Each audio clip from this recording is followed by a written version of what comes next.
অনেক টাকার মালিক, ঘরে 8-10টা কাজের লোক, কয়েকটা বাবুর্চি, কিন্তু সে হজম করতে পারে না। মূল ধনাঢ্যতা হচ্ছে অন্তরের ধনাঢ্যতা। আপনার অন্তর হ্যাপি তো সব হ্যাপি। আপনি না খেয়ে, সামান্য খেয়েও আপনি ছোট্ট ঘরের ভিতরে আপনি সুখ আর সুখ। এরকম ফ্যামিলি আছে না? অনেক সম্পদশালী, অনেক টাকার মালিক, অনেক নেম ফেম, কিন্তু ফ্যামিলিতে সুখ নেই। Goal should be higher and bigger. Goal বড় হবে, কিন্তু আপনার এক্সপেকটেশন যেন অনেক বড় না হয়, জটিলতায় না যে আসেন লাইফটাকে সিম্পল করে, সিম্পলি জীবনযাপন করে।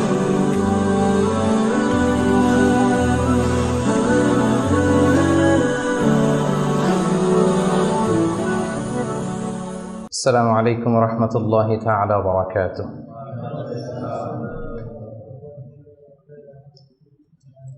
নাহমাদুহু ওয়া নুসাল্লি আলা রাসূলিহিল কারীম। আম্মা বা'দু ফাআউযু বিল্লাহি মিনাশ শাইতানির রাজীম। বিসমিল্লাহির রাহমানির রাহিম। من عمل صالحا من ذكر أو أنثى وهو مؤمن فلنحيينه حياة طيبة ولنجزينهم أجرهم بأحسن ما كانوا يعملون صدق الله العظيم. আলহামদুলিল্লাহ, আল্লাহ রাব্বুল ইজ্জত ওয়াল জালালের দরবারে শুকরিয়া জ্ঞাপন করছি যে আল্লাহ তাআলা আমাদের সবাইকে IIUM বাংলাদেশ কমিউনিটির আয়োজনে আজকের এই গ্র্যান্ড কিয়ামুল লাইলের প্রোগ্রামে বেলালের সূরাতে একত্রিত হওয়ার সুযোগ করে দিয়েছেন। আমরা সবাই আল্লাহ রাব্বুল ইজ্জত ওয়াল জালালের দরবারে শুকরিয়া জ্ঞাপন করছি। আমরা সবাই পড়ছি কালিমাতুশ শুকর, আলহামদুলিল্লাহ। আল্লাহ তাআলার দরবারে শুকরিয়া জ্ঞাপনের পাশাপাশি আমি আজকের এই প্রোগ্রামের যারা অর্গানাইজিং কমিটি তাদেরকে শুকরিয়া জানাই, ভলান্টিয়ার্স হিসেবে যারা আছেন তাদের শুকরিয়া জানাই, নাশিদ পারফর্মার যাদেরকে দেখলাম অসাধারণ সঙ্গীত গাচ্ছিল, তো তাদেরকে শুকরিয়া জানাই, মিডিয়া কর্মীর ভাইদেরকে শুকরিয়া জানাই এবং আপনাদের সবাইকে শুকরিয়া জানাচ্ছি। প্রিয় শিক্ষার্থী ভাই এবং বন্ধুরা, আহলান ওয়া সাহলান ওয়া মারহাবান বিকুম ফি হাযাল লিকা আত-তাইয়িব আল মুবারাক। আশা করছি আপনারা সবাই ভালো আছেন, সুস্থ আছেন, ঈমানের সাথে আছেন। সবসময় আল্লাহ তাআলার কাছে কামনা করি এবং দোয়া করি আল্লাহ তাআলা আপনাদের সবাইকে ভালো রাখুন, সুস্থ রাখুন, ঈমানের সাথে রাখুন। এবং এই যে আমরা আমাদের সময়টুকু স্যাক্রিফাইস করছি, আপনাদের অনেক পড়াশোনা আছে, তারপরে আপনারা আপনাদের ব্যস্ত সময় থেকে যোগ বিয়োগ দিয়ে অনেক কষ্ট করে সময় বের করে এসছেন। আল্লাহ তাআলা আমাদের এই বসাকে, এই উপস্থিতিকে আমাদের নাজাতের ওয়াসিলা বানাক। আল্লাহুম্মা আমিন ইয়া রাব্বাল আলামিন। আমি একটু পরিচিত হই 1 মিনিটে। এখানে পিএইচডিতে কারা কারা আছেন? কারণ অনেকগুলো ফেস আমি নতুন দেখতে পাচ্ছি। আমাদের মুহিব ভাই, রাস্তাহীন ভাই তো পিএইচডিতে, আপনি পিএইচডিতে, তুমি পিএইচডিতে অলরেডি না? ইমাম সাহেব পিএইচডি, আপনি পিএইচডিতে, মুর্তজা ভাই পিএইচডিতে, আমাদের বেলায়েত ভাই মাশাআল্লাহ পিএইচডিতে অনেক আছে, কম না তো? আমি ভাবছিলাম যে আরও কম হবে। মাশাআল্লাহ। এরপর মাস্টার্সে কারা আছেন একটু দেখি, যদি কষ্ট করে একটু হাত তোলেন। মাস্টার্সেও তো কম না, মাশাআল্লাহ, ঠিক আছে। আর বাকিরা কি আন্ডারগ্রেড? আন্ডারগ্রেড তাইলে জয়যুক্ত হয়ে গেছে আজকে একেবারে, আলহামদুলিল্লাহ, মাশাআল্লাহ। আপনারা ইতিমধ্যে দেখেছেন যে আজকের আলোচনার টপিক হচ্ছে the keys to attain happiness in life. জীবনে আমরা কিভাবে সুখ অর্জন করতে পারি, একটা সুখময় জীবন লাভের মাধ্যম কি, কিজ মানে চাবিগুলো কি, বা একটা জীবনে সুখ অর্জনের চাবিকাঠি, সিম্পল বেঙ্গলি মিনিং করলে সুখ অর্জনের চাবিকাঠি বা সুখী হওয়ার উপায়। তো এটা নিয়ে আমরা কিছু কথা শুনবো ইনশাআল্লাহ বিইজনিল্লাহ।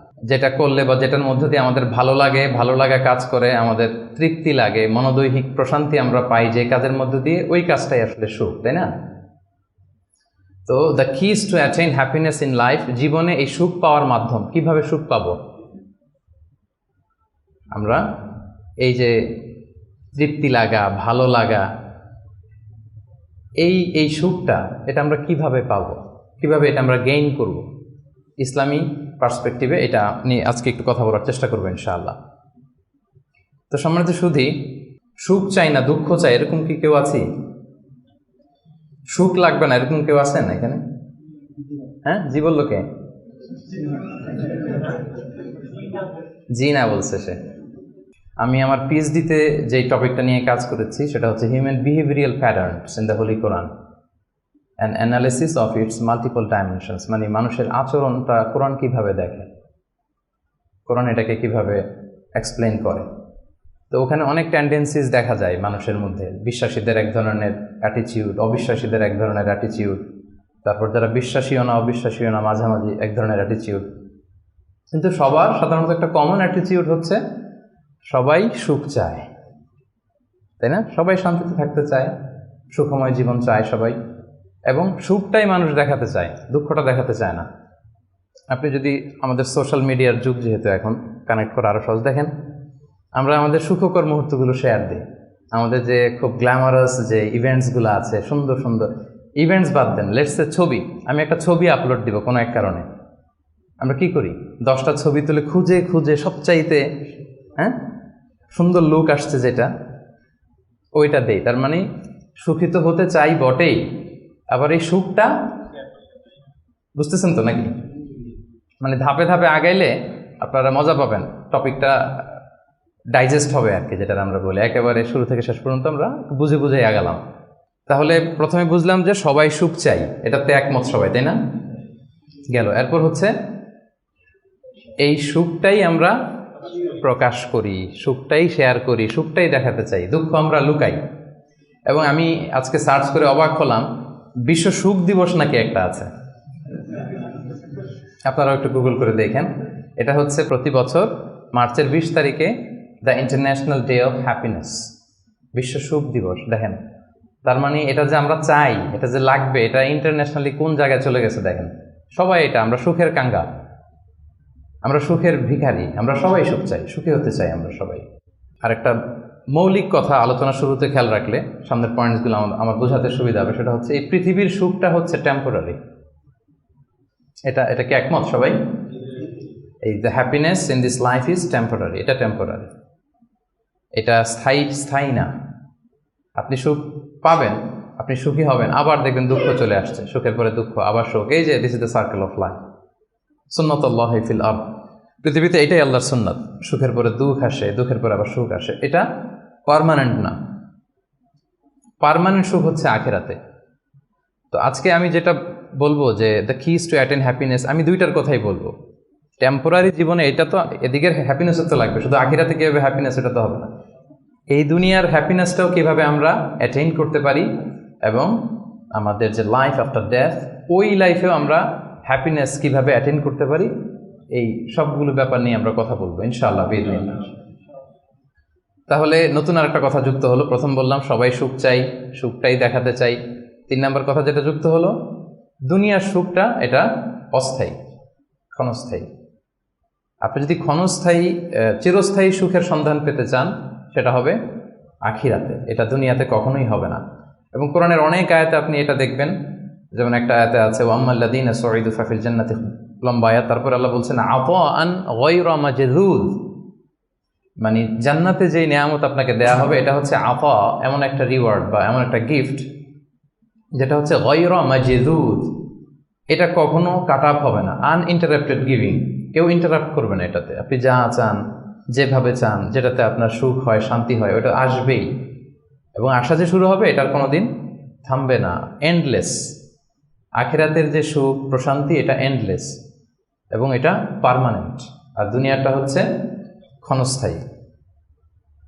এবং এই ক্ষণস্থায়ী দুনিয়াতে এই ইন্টারাপ্টেড একটা টেম্পোরারি সুখের একটা নমুনা, একটা ছোঁয়া, একটা ঝলকানি দিয়ে আল্লাহ তাআলা ওই চিরস্থায়ী যে সুখের বন্দোবস্ত আল্লাহ করেছেন সেটার প্রতি আমাদেরকে আকৃষ্ট করতেছেন। এজন্য সামান্য কিছু সুখ আমরা মাঝে মাঝে একটু পাই এই দুনিয়াতে, যাতে আমাদেরকে বুঝাইতে সুবিধা হয় যে দেখো এতটুকুতেই কি মানে পাগল পারা, তোমরা মাতোয়ারা। তাহলে সেই যে মহাসুখ, সেই মহাসুখানুভূতি তুমি যে পাবে সেটা কত চমৎকার হবে। এবং এই দুনিয়ার এই ছোট্ট অনুভূতি এগুলো কিন্তু আমাদের মনে থাকবে। কোরআনের একটা আয়াত এটা প্রমাণ করে যে কুল্লামা রুজিকু মিনহা মিন সামারাতির রিজকা ক্বালু হাযা আল্লাযী রুজিকনা মিন ক্বাবলু ওয়া উতু বিহি মুতাশাবিহা।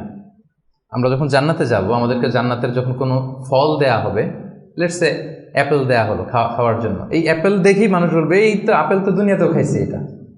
তার মানে দুনিয়াতে যে খাইছে এই সেন্স কিন্তু আমরা ভুলে যাইনি। অনেকে জিজ্ঞেস করে যে আখিরাতের এই সেন্সেশনটা কেমন হবে, আখিরাতে কি দুনিয়ার সব কিছু আমার মনে থাকবে, দুনিয়ার যা যা ঘটছে সবই কি আমার সেন্সে থাকবে, ব্রেনে থাকবে, নাকি অন্যরকম জগৎ? এই আয়াত প্রমাণ করে দুনিয়াতে আপনি কি করেছেন সব কিছু আপনার মনে থাকবে। ফলে অ্যাপেল যখন দেয়া হবে দেখেই বলবে উতু বিহি মুতাশাবিহা, এরকম আপেল তো আমাকে দুনিয়াতে দেয়া হয়েছে, আর এটা তো আপেল, তো এখানে না কি ডিফারেন্ট কিছু দেওয়া হবে, তো আপেল দিতেছে কেন এখানে? আপেল অনেকে আপেল লাইকও করে না দুনিয়াতেই, সেইখানে যদি আপেল দিয়ে আপেল দেয় বা কমলা দেয়, হয়তো মানুষ এরকম প্রশ্ন করবে, এবং কোরআন তো সেটা টেস্টিফাই করছে যে হ্যাঁ, মানুষ বলবে যে এটা তো আমরা দুনিয়াতেই খাইছি, তখন আল্লাহ বলবে যে না, এটা অ্যাপেল, বাট দুনিয়ার অ্যাপেলের মতন। দুনিয়ার আপেলে একটা স্বাদ পাওয়া যায়, এই আপেলে 1000 স্বাদ পাওয়া যাবে। মানে এটার ফিচারটাই আলাদা। এটা খেয়ে দেখো না, তো টেস্টি করো নাই, একটা বাইট দিয়ে দেখো যে কিরকম। তো এই আয়াতটা আমি আনলাম এজন্য যে মানুষের সব খেয়াল থাকবে, দুনিয়াতে কি হয়েছিল, কি খাইছিল, কি করছিল, তার সব হিস্ট্রি তার মনে থাকবে। তার মানে এই টেম্পোরারি আমাদের এই জীবনে, এই ক্ষণস্থায়ী এই দুনিয়ার জীবনে আল্লাহ তাআলা সামান্য সুখের ছোঁয়া আমাদেরকে দিয়ে সে আখেরাতের মহা সুখের প্রতি আল্লাহ তাআলা আমাদেরকে আকৃষ্ট করছেন।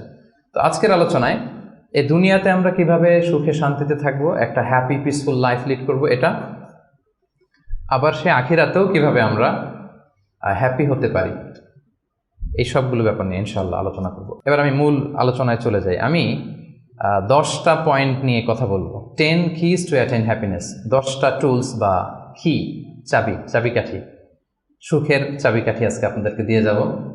এগুলো নিয়ে আপনারা সুখে শান্তিতে থাকবেন। কে বলেন?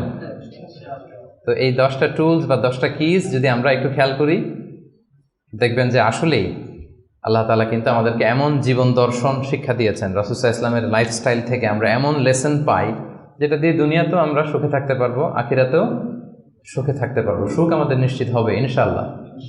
ইনশাআল্লাহ পড়েন সবাই, ইনশাআল্লাহ। সবাই সুখী হইতে চায়, এজন্য সবাই খুব হাস্যোজ্জ্বল চেহারা নিয়ে ইনশাআল্লাহ বলতেছে, মাশাআল্লাহ। প্রথম যে পয়েন্টটা আমি রিসার্চ করে পেয়েছি সেটা হচ্ছে সিম্পলিসিটি।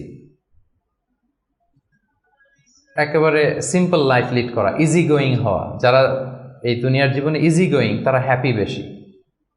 যারা একটুতেই খুব ইগোর সমস্যায় ভোগে, একটু বাঘ ধরে থাকে, একটু গো ধরে থাকে, এদের জীবনে কষ্ট বেশি। এজন্য try to be easy going person. আপনি যত ইজি গোয়িং হবেন, লাইফস্টাইলে জটিল করে তো লাভ নাই আসলে। যত সিম্পলি আপনি জীবনকে যাপন করতে পারেন, হ্যান্ডেল করতে পারেন, ওইটাতেই সুখ। আপনি করে দেখেন, এটাতেই সুখ। আর যারা জটিল করে তারাই কিন্তু অস্থিরতায় ভোগে, অশান্তিতে ভোগে। তাহলে প্রথম কি হচ্ছে সিম্পলিসিটি। হ্যাঁ, আল্লাহ কিন্তু খুব সিম্পলি ইসলামকে মানতে আমাদেরকে বলে, ওমা জাআলা আলাইকুম ফিদ্দীনি মিন হারাজ। কোনো কাঠিন্যতা আল্লাহ তাআলা দ্বীনে রাখেননি। ইউরিদুল্লাহু বিকুমুল ইউসরা ওয়ালা ইউরিদু বিকুমুল উসরা। আল্লাহ সহজ চান, আল্লাহ তাআলা কিন্তু কাঠিন্যতা চান না। ইসলামের বিধানগুলো দেখবেন যে অনেক ফ্লেক্সিবিলিটি, সিম্পল। দাঁড়িয়ে নামাজ পড়াকে ফরজ করা হয়েছে, পড়তে পারেন না, বসে পড়লেও আল্লাহ তাআলা কবুল করছেন। বসে পড়তে পারেন না, শুয়ে পড়লেও আল্লাহ তাআলা কবুল করছেন। অজু করে নামাজ পড়া আল্লাহ তাআলা আবশ্যক করেছেন। অজু করতে পারতেছেন না, তায়াম্মুম করে পড়লেও নামাজ আল্লাহ তাআলা কবুল করছেন। এই যে দেখেন সিম্পলিসিটি। এবং রাসূল সাল্লাল্লাহু আলাইহি ওয়াসাল্লামের লাইফ লিডিং সিস্টেমে যদি আপনি দেখেন, ওনার অ্যাটিটিউডটা কেমন ছিল, উনি কিভাবে ওনার জীবনযাপন করতেন, ওখানেও দেখবেন যে রাসূল সাল্লাল্লাহু আলাইহি ওয়াসাল্লাম খুবই সিম্পল লাইফ লিড করতেন। তো বলার অপেক্ষা রাখে না। কি বলেন? রাসূল সাল্লাল্লাহু আলাইহি ওয়াসাল্লামের সিরাত যারা পড়েছেন, ছোট্ট একটা উদাহরণ দেই। সহিহ মুসলিমের একটা হাদিস অনেকে শুনেছেন, আম্মা জান আয়েশা রাদিয়াল্লাহু তাআলা আনহা বর্ণনা করেন যে রাসূল সাল্লাল্লাহু আলাইহি ওয়াসাল্লামের অ্যাটিটিউডটা কত সিম্পল ছিল, কত সিম্পলি তিনি লাইফ লিড করতেন। দেখেন, তিনি বর্ণনা করেন যে রাসূল সাল্লাল্লাহু আলাইহি ওয়াসাল্লাম সকালবেলা যখন আসতেন, স্ত্রীদের ঘরে তো ফজরের সালাতের পরে আসতেন, তাই না? ফজরের সালাতের পর রাসূল সাল্লাল্লাহু আলাইহি ওয়াসাল্লাম লম্বা সময় মুসাল্লায় বসে থাকতেন। সালাম ফিরানোর পরে সাহাবাদের দিকে মুখ ফিরিয়ে বসতেন, লম্বা সময় তাসবিহ পড়তেন, ইশরাকের সালাত পড়তেন। এরপর সাহাবাদের সাথে কিছু পার্সোনাল কারো কোনো কোশ্চেন থাকলে ওটার আনসার করতেন। বিশেষ করে রাতে কেউ স্বপ্ন দেখলে ওটার ব্যাখ্যা করতেন রাসূল সাল্লাল্লাহু আলাইহি ওয়াসাল্লাম। রাসূল সাল্লাল্লাহু আলাইহি ওয়াসাল্লাম বলতেন, যেহেতু ফজর জাস্ট ঘুম থেকে উঠে আসছে, এখনই তো স্বপ্নের ব্যাখ্যা দিতে হবে। তো রাসূল সাল্লাল্লাহু আলাইহি ওয়াসাল্লাম বলতেন যে হাল রাআ আহাদুম মিনকুম আল বারিহাতা আর-রুইয়া, গত রাতে কেউ স্বপ্ন দেখছো নাকি? তো সাহাবারা কেউ যদি স্বপ্ন দেখে থাকতেন বলতেন যে আমি তো এটা দেখেছি, আমি ওটা দেখেছি। রাসূল সাল্লাল্লাহু আলাইহি ওয়াসাল্লাম নিজের স্বপ্ন আবার বলতেন। রাসূল সাল্লাল্লাহু আলাইহি ওয়াসাল্লামের স্বপ্ন আবু বকর রাদিয়াল্লাহু তাআলা আনহু ব্যাখ্যা করে দিতেন। নবীদের মধ্যে সবচাইতে ভালো স্বপ্নের ব্যাখ্যা করতে জানতেন ইউসুফ আলাইহিস সালাম, ইয়াকুব আলাইহিস সালাম, এবং নিঃসন্দেহে আল্লাহ রাসূল সাল্লাল্লাহু আলাইহি ওয়াসাল্লাম। এবং সাহাবাদের মধ্যে সবচেয়ে ভালো স্বপ্নের ব্যাখ্যা করতে জানতেন আবু বকর রাদিয়াল্লাহু তাআলা। রাসূল সাল্লাল্লাহু আলাইহি ওয়াসাল্লামের অনেক স্বপ্ন তিনি ব্যাখ্যা করে দিয়েছেন। কিছু কিছু সঠিক ব্যাখ্যা করেছেন, কিছু কিছু করতে পারেননি। তাবিঈদের মধ্যে সবচেয়ে ভালো স্বপ্নের ব্যাখ্যা করতেন মুহাম্মদ ইবনে সিরিন, আপনারা জানেন। রাসূল সাল্লাল্লাহু আলাইহি ওয়াসাল্লাম বলতেন যে কেউ স্বপ্ন দেখছো? দেখছে, তো ব্যাখ্যা করে দিতেন। এরপরে তো তিনি ঘরে ফিরতেন, যেই রাতে যেই স্ত্রীর ঘরে ছিলেন সেই ঘরেই ফিরতেন। তো আম্মা জান আয়েশা রাদিয়াল্লাহু তাআলা আনহার ঘরে যে রাতে থাকতেন, যখন ফিরে আসতেন উনি বর্ণনা করতেছেন যে একদিন রাসূল সাল্লাল্লাহু আলাইহি ওয়াসাল্লাম এসে ঘরে এসে জিজ্ঞেস করলেন যে হাল আইন্দাকুম শাই, মানে ঘরে খাবার টাবার কি কিছু আছে? আম্মা জান আয়েশা রাদিয়াল্লাহু বললেন যে না, মা আইন্দানা শাই ইয়া রাসূলুল্লাহ, ইয়া রাসূলুল্লাহ না, ঘরে তো ব্রেকফাস্ট করার মতো কিছু নাই। তখন রাসূল সাল্লাল্লাহু আলাইহি ওয়াসাল্লাম বললেন ক্বালা ফা ইন্নী সাইম, ঠিক আছে তাইলে আমি রোজা রেখে দিলাম। সুবহানাল্লাহি ওয়া বিহামদিহি। এটা সিম্পলিসিটির একটা উদাহরণ। দেখেন, ঘরে খাবার আছে আয়েশা, না খাবার নাই, তখন খাবারের বন্দোবস্ত করাতে তো খারাপ কিছু না, করা যায়। বা বলতে পারতেন যে ফাতেমার ঘরে দেখো না কিছু আছে কিনা, বা পাশে সাউদার ঘরে কিছু পাওয়া যায় কিনা, বা আমি একটু আনসারিদের বাসায় যেয়ে দেখি কিছু একটা ম্যানেজ করা যায় কিনা। যদি এরকম করতেন এটা খারাপ কিছু ছিল না, এটা হতেই পারে। কিন্তু রাসূল সাল্লাল্লাহু আলাইহি ওয়াসাল্লামের অ্যাটিটিউডটা দেখেন, খাবার আছে ঘরে, না খাবার নেই, আচ্ছা ঠিক আছে, না যেহেতু রোজা রেখে দিলাম, আমি রোজা আজকে আমি রোজার নিয়ত করে ফেললাম। চিন্তা করছেন কত সিম্পল লাইফ। তো এইভাবে আপনি যদি এক পয়েন্টে, তো আমরা অনেক লম্বা চোরা কথা বলবো না, খুবই সিম্পল ওনার লাইফ লিডিং সিস্টেম ছিল। His lifestyle was so simple but yet so special. এই সিম্পলিসিটির মধ্যে দিয়ে উনি অনেক স্পেশাল ছিলেন। তাহলে জীবনে সুখী থাকার প্রথম কি হচ্ছে, কি সেটা? সিম্পলিসিটি। জটিলতায় না যে আসেন লাইফটাকে সিম্পল করে, সিম্পলি জীবনযাপন করে, এটা আপনাকে সুখ এনে দেবে। ইট brings happiness to your life.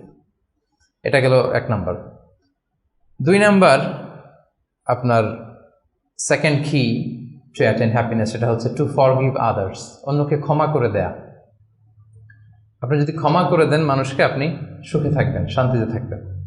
আমাদের হয় চলতি পথে আমাদের বন্ধুদের মধ্যে, বা আমাদের প্রতিবেশীর সাথে, বা আমার কলিগের সাথে, বা আমাদের সমাজে অনেকের সাথে অনেকের নানা সময় এমন বিভেদ, ঝগড়া এটা তৈরি হতে পারে, ফলে মনের মধ্যে ক্ষোভ, অশান্তি, ইভেন জেলাসিও আসতে পারে। কিন্তু এটা যদি আপনি কারোর প্রতি যদি রাগ, ক্ষোভ এটা পুষে রাখেন, ইট বার্নস ইউর সেলফ ইনসাইড, এটা ভিতরে আপনারা জ্বালাবে। যারে হিংসা করতেছেন, যার ব্যাপারে ক্ষোভ রাখতেছেন, এর কোনো ক্ষতি হয় না। ক্ষতি হয় যে এই ক্ষোভটা লালন করে, এই রাগটা যে ঝেড়ে ফেলতে পারে না হৃদয় থেকে, যে মন থেকে মানুষকে ক্ষমা করতে পারে না, সে কষ্ট পায়, অশান্তি নেমে আসে, দুঃখ নেমে আসে। আর যে সিম্পলি ক্ষমা করে দেয় সবাইকে, সে মানে সুখী একটা জীবনযাপন করতে পারে। এবং এটা জরিপেও, গবেষণাতেও দেখা গিয়েছে যে যে অন্যকে সহজে ক্ষমা করে দেয়, সে হ্যাপি লাইফ লিড করে। তাহলে 2 নাম্বার কি? ফরগিভনেস, ক্ষমা করে দেয়া। এটা আমরা রাসূল সাল্লাল্লাহু আলাইহি ওয়াসাল্লামের জীবনীতে যদি দেখি, রাসূল সাল্লাল্লাহু আলাইহি ওয়াসাল্লাম কি পরিমাণে যে ক্ষমা করেছেন, তো আপনারা নিজেরাও জানেন যে কত ঘটনা। ওনার পুরো জীবনীটাই তো ক্ষমা। সবসময় ক্ষমা করে দিতেন, মনে দুঃখ পুষে রাখতেন না কখনো। এবং সাহাবাদেরকে বলতেন তোমরা ক্ষমা করে দাও। এক সাহাবী এসে বললেন, ইয়া রাসূলুল্লাহ, আমার তো অনেক কৃতদাস, ওরা শুধু কাজে ভুল করে, ওদেরও কি একটু পানিশমেন্ট দেওয়া উচিত না? রাসূল সাল্লাল্লাহু আলাইহি ওয়াসাল্লাম বলতেন না। তো কি করবো? ক্ষমা করে দাও। কয়বার করবো? বলে প্রতিদিন কমপক্ষে 70 বার। যতবার তুমি আল্লাহর কাছে ক্ষমা চাইবে ততবার ক্ষমা করবে। যতবার আল্লাহর কাছে ক্ষমা পেতে চাও ততবার ক্ষমা করবে। ফিলোসফিটা বুঝতে পারছেন? আমরা আল্লাহর কাছে ক্ষমা চাই, কিন্তু আমরা একে অপরের ক্ষমা করতে পারি না। আল্লাহ তাআলা বলেন যে তুমি ক্ষমা করো, আমি তোমারে ক্ষমা করে দেব। তুমি ক্ষমা করো তোমার ভাইদের, আমি তোমার ক্ষমার ব্যবস্থা করতেছি। তো এই জন্য আমরা যেন ক্ষমা করি।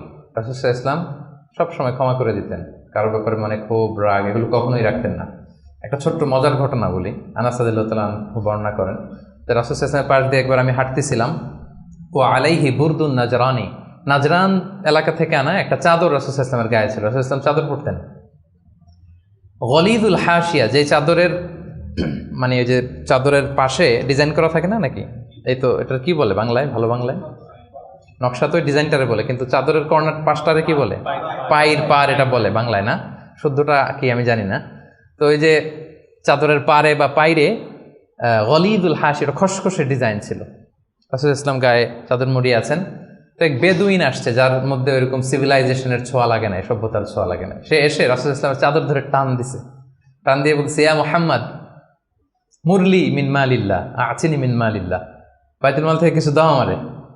আসছে ভিক্ষা করতে, আয়সা ধরেন আপনাকে ধরে টান দিল, এরকম জামা ছেড়ে ফেললো, কষ্ট দিল, তো এটা কি হয়? কি করবেন আপনি? মাইর। সহজ সিম্পল একেবারে সলিউশন, মাইর। তো নিশ্চয়ই আমরা রিয়াক্ট করবো, রেগে যাব। বেটা ভিক্ষা যাচ্ছে আমার কাছে আমার পকেট থেকে টাকা নিবে, সে আমার সাথে খারাপ আচরণ করতেছে, তো আমি তো দেওয়ার কথা না, সাধারণত আমি তো রিয়াক্ট করবো। তো রাসূল সাল্লাল্লাহু আলাইহি ওয়াসাল্লাম কি করলেন দেখেন, টান দিলেন, এই জায়গায় দাগ পড়ে গেল। হ্যাঁ, টান যে দিছে একেবারে রাসূল ইসলামের এখানে চামড়া ছিঁড়ে গেছে, দাগ পড়ে গেছে। রাসূল সাল্লাল্লাহু আলাইহি ওয়াসাল্লাম শুধু এভাবে তাকালেন তার দিকে, তাকিয়ে ফাতাবাসসাম, একটা মুচকি হাসি দিলেন, দিয়ে বললেন যাও দিয়ে দাও, বাইতুল মাল থেকে কিছু অংশ দিয়ে দাও। মানে ও যে কষ্ট দিল, ব্যাড বিহেভিয়ার করলো, ওইটা দেখারই সময় নাই ওনার। আগে তো দেখবে, তারপরে না রাগ করবে, ফুলে ফেপে উঠবে রাগে, ওটা দেখারই সময় নেই রাসূল সাল্লাল্লাহু আলাইহি ওয়াসাল্লামের। রাসূল সাল্লাল্লাহু আলাইহি ওয়াসাল্লাম বুঝছেন যে তার ওই জ্ঞান নাই, সে চিনে নাই যে আমি রাসূলুল্লাহ, তার মধ্যে ওই সেন্স নাই। বললেন দিয়ে দাও, ওকে দিয়ে দাও, চলে গেল সে, তাও মুচকি হাসি উপহার দিলেন। সুবহানাল্লাহ বিহামদিহি। এই যে পজিটিভ অ্যাটিটিউডের কথা আমরা বলি, অপটিমিস্টিজমের কথা বলি, দেখেন রাসূল সাল্লাল্লাহু আলাইহি ওয়াসাল্লামের জীবন থেকে দেখেন অন্যকে ক্ষমা করে দেওয়ার কি নমুনা তিনি স্থাপন করেছেন। মক্কা বিজয়ের কথা যদি ধরেন, তায়েফের কথা যদি ধরেন, তায়েফে তো তিনি রক্তাক্ত হয়েছেন। তায়েফে যে গেছিলেন রাসূল সাল্লাল্লাহু আলাইহি ওয়াসাল্লামের নিজের কোনো সুবিধা নেওয়ার জন্য নাকি? তায়েফবাসীদেরকে জাহান্নামের আগুন থেকে বাঁচাতে, তাই না? কিন্তু তারা কি করলো? অত্যাচার করলো, পাথর মারলো, রক্তাক্ত করলো। রাসূল সাল্লাল্লাহু আলাইহি ওয়াসাল্লাম তাদেরকেও ইনস্ট্যান্ট ওই জায়গায় ক্ষমা, এমন না যে ভেবে দেখি ক্ষমাটা করবো কি করবো না, কাল পরশু দেখি, ভেবে চিন্তে যদি ভাল লাগে ক্ষমা করে দিলাম, আর না হলে না করলাম, এটা না, ইনস্ট্যান্ট ক্ষমা। মক্কা বিজয়ের দিন কি হলো? ঘর থেকে বিতাড়িত করা হলো, রাসূল সাল্লাল্লাহু আলাইহি ওয়াসাল্লামের উপর শারীরিক নির্যাতন, মেন্টাল প্রেশার, ওনার মেয়েদেরকে তালাক দেয়া হলো। রাসূল সাল্লাল্লাহু আলাইহি ওয়াসাল্লাম যখন নামাজ পড়তেন ওটে নারী ভুঁড়ি চাপিয়ে দেওয়া হতো, এলাকা থেকে নির্বাসন। কিন্তু অষ্টম হিজরিতে যখন মক্কা বিজয় করে আসলেন তখন কি হলো? ভয়ে সবাই যখন কাঁপছিল, উনি কি বললেন? লা তাসরিবা আলাইকুমুল ইয়াউম, তোমাদের প্রতি কোনো প্রতিশোধ আমার নেই। ইয়াগফিরুল্লাহু লাকুম ওয়া হুয়া আরহামুর রাহিমিন, আল্লাহ তোমাদের ক্ষমা করুক, তিনি মেহেরবান। ইযহাবু ফাআনতুমুত তালাকা, চলে যাও, ক্ষমা করে দিলাম আমি। জীবনের পরতে পরতে রাসূল সাল্লাল্লাহু আলাইহি ওয়াসাল্লামের আপনি বায়োগ্রাফি দেখলে দেখবেন পরতে পরতে একটা মানুষের ক্ষমা করার জন্য যেন মুখিয়ে থাকতেন তিনি, কখন ক্ষমা করবেন। তো এটা আপনি মানুষকে ক্ষমা করতে শিখেন, আপনি সুখে থাকবেন, আপনি সুখী হবেন। You will be happy at the end, শেষে অবশেষে আপনারই বিজয় হবে, আপনি সুখী হবেন, আপনি হ্যাপি হবেন। তো এটা হচ্ছে 2 নাম্বার পয়েন্ট, দ্য কি টু অ্যাটেইন হ্যাপিনেস। 2 নাম্বার কি? ক্ষমা করা, ফরগিভনেস। তাহলে কয়টা বললাম? প্রথমটা কি ছিল? সিম্পলিসিটি, জটিল করে লাভ নাই, লাইফটাকে সিম্পলি লিড করেন। 2 নাম্বার কি? ক্ষমা করবেন। সবাই করবেন, ক্ষমা করে দেন, দেখবেন যে আপনি ভেতর থেকে একটা প্রশান্তি, মনোদৈহিক প্রশান্তি আপনি মানে অনুভব করছেন।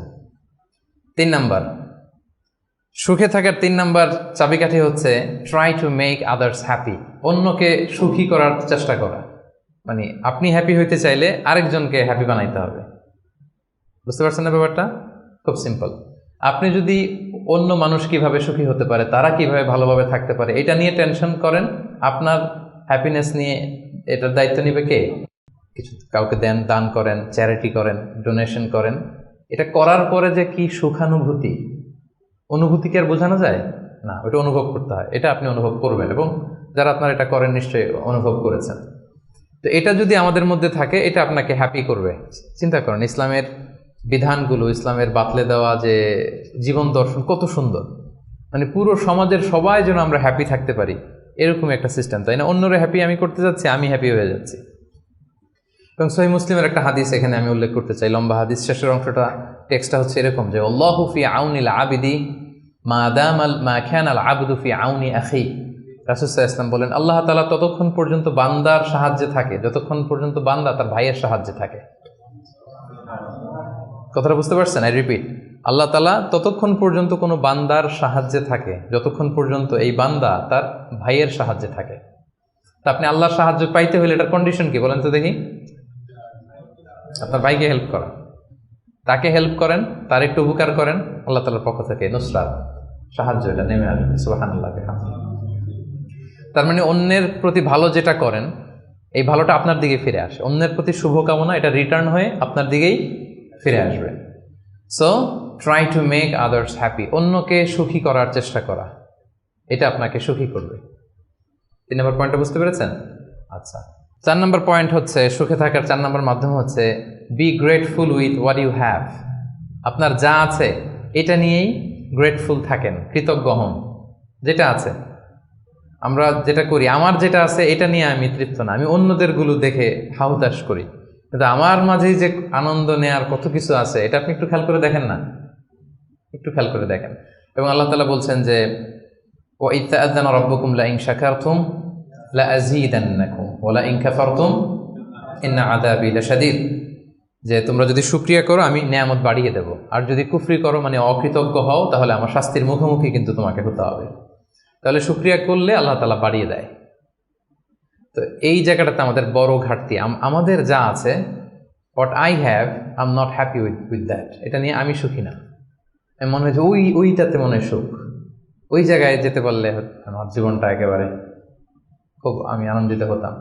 তারপর আপনি যেই স্থানটাতে যেতে চান ওই স্থানটাতে যে আছে তার সাথে কথা বলেন যে ভাই আপনি হ্যাপি তো, বলে না না আমিও তো হ্যাপি না, ওই যে আমি তো খুঁজতেছি ওইটা, আমি যদি একটু ওই পর্যন্ত যেতে পারতাম তাইলে একেবারে মহা সুখ পাইতাম। আসলে সুখটা হচ্ছে আপেক্ষিক, আপনার যেটা আছে আপনি এটা নিয়ে যদি ভাবেন দেখবেন যে শুকরিয়া করে শেষ করতে পারবেন। আপনি দেখেন যে আমাদের মধ্যে কত কমপ্লেইন, হ্যাঁ কত অভিযোগ, আমার এটা নাই, আমার সেটা নাই, আমার ভালো ক্যারিয়ার নাই, আমার জব নাই, আমার সুন্দরী বউ নাই, আমার ফ্যামিলির এই সমস্যা, আমার ওই মানে আমার জীবনে কিছুই পাই নাই আমি। মানুষের মধ্যে যোগ বিয়োগ দিয়ে এরকম এটা থাকে। কিন্তু দেখেন আপনার চেয়ে খারাপ অবস্থানে যে আছে আপনি একটু দেখেন কি অবস্থা, আল্লাহু আকবার। আপনি যদি ক্যান্সারে আক্রান্ত কোনো পেশেন্টের সাথে যে একটু দেখা করেন তখন বুঝবেন আপনার কি আছে। 2-3 বার কেমোথেরাপি দেওয়া হয়েছে, চুলগুলো দাড়িগুলো পরে একটা ফ্যাকাশে চেহারা হয়ে গেছে, পরে যদি যে জিজ্ঞেস করেন ভাই তুমি কি চাও, বলবে আমি শুধু বাঁচতে চাই। কি চাই? আপনি কি চান? ক্যারিয়ার চান, টাকা চান, ফলোয়ার চান, দাপট চান, আপনার অনেক কিছু লাগবে, আমি এটা চাই ওইটা চাই ওইটা চাই। ও শুধু একটা জিনিস চায়, কি চায় সেটা? যদি কোনোভাবে সে বাঁচতে পারে, মানে ডক্টর এসে যদি বলে যে না আপনি তো রিকভারি করে ফেলছেন, সে যে কি মহা খুশি, মানে অশ্রু সিক্ত সেজদা দিয়ে সে জায়নামাজ ভিজায় ফেলবে। হায় রে তার কান্না, হায় রে তার শুকরিয়া। কি জন্য শুকরিয়াটা করতেছে? বেঁচে আছে। আপনি বেঁচে আছেন না? আমি বেঁচে আছি না? তো আমি বেঁচে আছি, এই বাঁচতে পারাটা তার কাছে স্বপ্ন। চিন্তা করছেন ব্যাপারটা? এই যে আমরা শ্বাস প্রশ্বাস নিচ্ছি, কি সুস্থ সুন্দর জীবন যাপন করতেছি, এই বেঁচে থাকতে পারাটা একজনের কাছে স্বপ্ন, মহা স্বপ্ন। সে শুধুই বাঁচতে চায়। তো আমরা সুখ আসলে এদিকে সেদিকে খুঁজে পাই। আমার মধ্যে যে আল্লাহ তাআলা সুখের কত টুলস দিয়েছেন, কত মাধ্যম দিয়েছেন, শুকর গুজার হওয়ার মতো কত নেয়ামত আল্লাহ তাআলা দিয়েছেন, সেটা আমরা চোখে দেখি না। আপনি যদি একটু খেয়াল করেন কি নেয়ামত দিয়েছে আল্লাহ তাআলা, আপনি অবশ্যই শুকর গুজার হতে পারবেন। অনেক কিছু আল্লাহ আপনারা দিয়েছে যেটা অন্য কাউকে দেয় নাই, অনেক কিছু আপনার মধ্যে আছে। তো এগুলোর জন্য আমাদের মানে গ্র্যাটিটিউড শো করতে হবে আল্লাহ তাআলার কাছে, যে আল্লাহ শুকর, আলহামদুলিল্লাহ তুমি অনেক ভালো রেখেছো, অনেক ভালো আছে আলহামদুলিল্লাহ। এই শুকরিয়া করার মেন্টালিটি যদি ডেভেলপ করেন দেখবেন যে আপনি মহাসুখী, আপনার মধ্যে সুখানুভূতি, মনোদৈহিক প্রশান্তি, শান্তি এটা নেমে আসবে। আর যখনই দেখবেন যে আপনার উপরে যে আছে, যেমন রাসূলুল্লাহ সাল্লাল্লাহু আলাইহি ওয়াসাল্লাম বলছে যে উনজুরু ইলা মান হুয়া আসফালা মিন, তোমার চেয়ে খারাপ পজিশনে আছে তার দিকে একটু তাকাও, তাইলেই শুকরিয়া করতে পারবা। তোমার চেয়ে উপরে যে আছে তার দিকে তাকিও না। এটা এমন না যে আপনি নিজেকে ডেভেলপ করার চেষ্টা করবেন না, করবেন, কিন্তু আপনি ওর দিকে তাকায় আমার এটা হলো না, আমি পারলাম না, এটা আসবে। কিন্তু আপনি যদি নিচের দিকে তাকান তাহলে বুঝবেন যে আল্লাহ তাআলা আপনাকে কত ভালো রেখেছে। তো এই জন্য সুখী হওয়ার 4 নম্বর মাধ্যম হচ্ছে be grateful with what you have. যা আমার আছে এটা নিয়ে যেন আমি শুকর গুজার হই। আমি যেন বেশি বেশি পড়ি আলহামদুলিল্লাহ। বেশি বেশি কি পড়বেন? পড়তে পারবেন তো? নাকি আলহামদুলিল্লাহ বলার মতো জীবনে কিছুই ঘটে নাই আপনার? হ্যাঁ, এরকম কেউ আছেন যে না আমি কি নিয়ে আলহামদুলিল্লাহ বলি, আমার তো আলহামদুলিল্লাহ বলার মতো এরকম কিছুই খুঁজে পাচ্ছি না আমি? এরকম কেউ আছেন? হ্যাঁ, না, আলহামদুলিল্লাহ বলার মতো অনেক কিছু আল্লাহ তাআলা দিয়েছে। খুঁজে দেখেন, সুখে থাকবার মতো, আলহামদুলিল্লাহ বলার মতো অনেক কিছু আমাদের জীবনে আছে প্রিয় ভাইয়েরা। তো 4টা গেল, 5 নাম্বার আমরা চলে যাই এবার।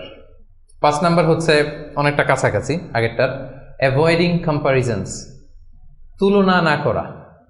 আমরা অনেক সময় নিজেকে অন্যদের সাথে তুলনা করতে যে অশান্তিতে ভুগি, এটা কিন্তু হয়। কম্প্যারিজন করলেই অশান্তি নেমে আসে। এটা খেয়াল রাখবেন যে আল্লাহ তাআলা এই পৃথিবীতে আপনাকে একজন unique a very unique person হিসেবে পাঠিয়েছেন। প্রতিটি মানুষ অনন্য এই পৃথিবীতে, প্রত্যেকটা মানুষ, কারোর সাথে কারো তুলনা হবে না। সো আপনি যদি দেখেন যে না ওর তো সফলতা বেশি, ওর তো এটা বেশি, ওর এটা হয়ে যায়, এটা হচ্ছে আপনার একটা হাইলাইটেড রিল। ফেসবুকে একটা নতুন রিল বের করছে না, এইটার সাথে কম্পেয়ার করলে হবে না। ইংরেজিতে একটা কি যেন বলে যে the grass is always green out of the fence, মানে বাইরে থেকে বাগানের ঘাস খুব সবুজ লাগে, কিন্তু বাগানে যে বসে দেখবেন না ওদিকে তো হলুদ হলুদ ঘাস আছে, মরা ঘাস, লাল ঘাস, এইটা সেইটা, কিন্তু বাইরে থেকে গল্ফ মাঠ দেখলে কেমন লাগে? ওরে আল্লাহ এত গ্রিন। গল্ফ মাঠে যে বইটা দেখেন যে কি খসখসে রুক্ষ, কিরকম, আরো কিছু ঘাস আছে, সুন্দর না? অসুন্দরটা কাছে গেলে দেখা যায়, দূর থেকে আপনি বুঝবেন না। তো আপনি যাদের গ্ল্যামারাস লাইফ দেখে আপনি হাহুতাশ করেন, বুক চাপড়ান, এটা হচ্ছে হাইলাইটেড রিল ফেসবুকের, মানে ওইটাই তার মূল লাইফ না। হ্যাঁ, that is not the total picture. কারণ শুরুতেই তো বলছি, দেই কোনটা আমরা ফেসবুকে? কথা বলেন, স্পেশাল ইভেন্টগুলো দেই আমরা। আমার দুঃখের ওটা তো আমি লুকাই, আমরা লুকাই, ওটা তো আমরা দেখাই না। সো অন্যের হাইলাইটেড রিল দেখে যেন হাহুতাশ না করেন। আপনি একজন অনন্য মানুষ, আল্লাহ তাআলা আপনার মধ্যেও এমন কিছু ক্যাপাসিটি, ক্যাপাবিলিটি দিয়েছে, এটা দিয়ে আপনি বিশ্ব জয় করতে পারেন আপনি। সো আপনি অন্যের সাথে কম্পেয়ার করবেন, আপনি নিজেকে ডেভেলপ করবেন, মানে compete with your self instead of others. অন্যের সাথে কম্পিট না করে নিজেকে try to B the best version of your self in every single day. প্রতিদিন আপনি ট্রাই করে নিজেকে আপনার মানে শ্রেষ্ঠ ভার্সনে পরিণত করেন, নিজের সাথে নিজে কম্পিট করেন। কিন্তু তুলনা করতে গেলে অশান্তিতে ভুগবেন যে ওর তো এত টাকা স্যালারি, ওর তো এত এত অ্যাচিভমেন্ট, আমার তো নাই, ওর এইটা আমার নাই। এভাবে কম্পেয়ার করতে গেলে আপনি দুঃখী হবেন, অস্থিরতায় ভুগবেন। এই জন্য এই কম্পেয়ারটা করা যাবে না। এবং রাসূল সাল্লাল্লাহু আলাইহি ওয়াসাল্লামকে আল্লাহ তাআলা দেখেন কি চমৎকার করে কোরআনের নির্দেশ দিয়েছেন সূরা তাহার ভেতরে, ওয়ালা তামুদ্দান্না আইনাইকা ইলা মা মাত্তা'না বিহি আজওয়াজাম মিনহুম যাহরাতাল হায়াতিদ দুনিয়া লিনাফতিনাহুম বিহি। মানে নবী হে, কাফিরদের এক দলকে আমি দুনিয়াতে দাপট দিয়েছি, ক্ষমতা দিয়েছি, ধন সম্পদ ঐশ্বর্য দিয়েছি, ওইদিকে যেন আপনার চোখ না যায়। আল্লাহ তাআলা কাকে বলতেছেন?